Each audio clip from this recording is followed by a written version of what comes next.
অধিকাংশ সংসার নষ্ট হয় শুধুমাত্র স্ত্রীদের অতিরিক্ত জিদের কারণে। আপনি আমার কথা মানেন অথবা না মানেন, কিন্তু আমার কথা আপনাকে বিশ্বাস করতেই হবে, এটাই চিরন্তন সত্য।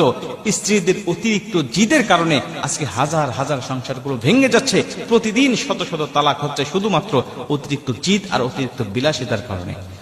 প্রিয় বোন, আমি আপনাদেরকে বলতে চাই, অনেক বোন আছেন যারা স্বামীর মুখে মুখে তর্ক করে, অতিরিক্ত জিদ করে। তিনি যেটা বলেছেন সেটাই সত্য, স্বামী বেচারা যা বলেছে সেটা ভুল। এই সত্য কথা প্রমাণ করতে গিয়ে স্ত্রী স্বামীর সাথে মুখে মুখে তর্ক করে।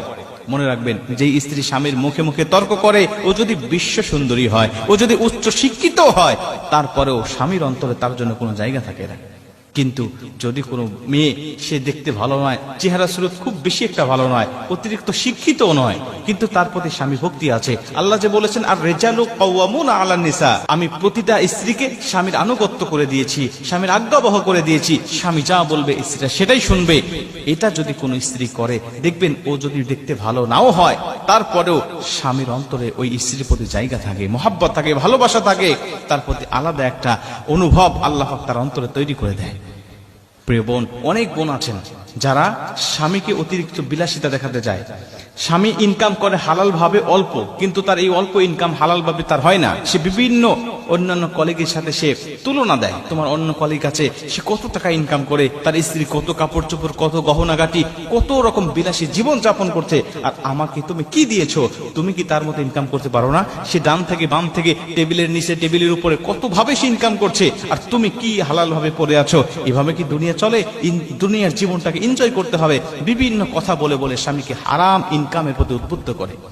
আর স্বামী যখন দেখে, না আমি তো হারাম পথে যেতে পারি না, আমি তো আল্লাহকে সন্তুষ্ট করার জন্য দুনিয়ার জমিনে কয়েকটা বছর আমি অতিবাহিত করছি, এই দুনিয়ার জীবনটাকে কাজে লাগিয়ে আমি আখিরাতের জীবনটা সুখময় শান্তিময় করব। এজন্য যখন স্ত্রীর সাথে তার বনিবনা হয় না, তখন দেখবেন এই সুখের সংসার আস্তে আস্তে ভেঙে যায়, নষ্ট হয়ে যায়। এজন্য মা বোনদেরকে বলতে চাই, জিদ দেখাতে যাবেন না।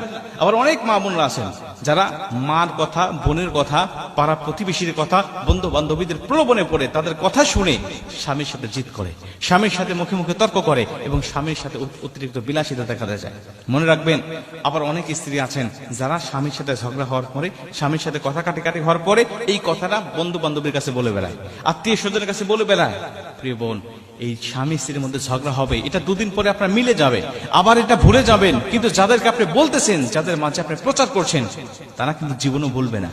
সুযোগ হলে, সময় হলে আপনাকে খোঁটা দিবে আর বলতে থাকবে, ওই কথা স্মরণ করিয়ে দিবে যেটা আপনি ভুলে গিয়েছেন অনেকদিন আগে।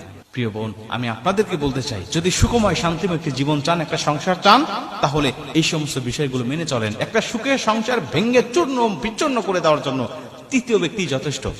একটা সুখের সংসার ভেঙে ছিন্ন ভিন্ন করে দেওয়ার জন্য তৃতীয় ব্যক্তি যথেষ্ট। এই জন্য সংসার যদি সুখের চান, কখনো তৃতীয় ব্যক্তিকে আপনি ঢোকাবেন না, এবং তাদের কথা মতো আপনি স্বামীর সাথে অতিরিক্ত জিদ, অতিরিক্ত বিলাসিতা দেখাতে যাবেন না। এটা আপনার সংসার ভাঙ্গার মূল কারণ হয়ে যেতে পারে। প্রিয় বোন, এর জন্য আল্লাহ পাক আপনাকে স্বামীর আনুগত্য করে দিয়েছে, স্বামীর কথাই আপনাকে দুনিয়ার জমিনে চলতে হবে।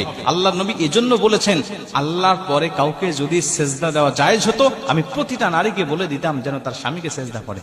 নবীজি হাদিসটা বলে এটা বোঝাতে চেয়েছেন যে স্বামীর মর্যাদা কত, স্বামীর কথার গুরুত্ব কত, এবং স্বামীর গুরুত্বটা মূলত কত। এজন্য আপনারা কেউ স্বামীর সাথে অতিরিক্ত জিদ দেখাতে যাবেন না, স্বামীর সাথে মুখে মুখে তর্ক করতে যাবেন না, অতিরিক্ত বিলাসিতা দেখাতে যাবেন না। স্বামীর ইনকামের উপর সন্তুষ্ট থাকেন, হালাল ইনকামের প্রতি সন্তুষ্ট থাকেন, তাকে আরো উদ্বুদ্ধ দিয়ে হালাল পথে আপনি পরিচালিত করার চেষ্টা করেন। তবেই আপনি হবেন একজন শ্রেষ্ঠ স্ত্রী, তবেই আপনি হবেন একজন আদর্শ স্ত্রী।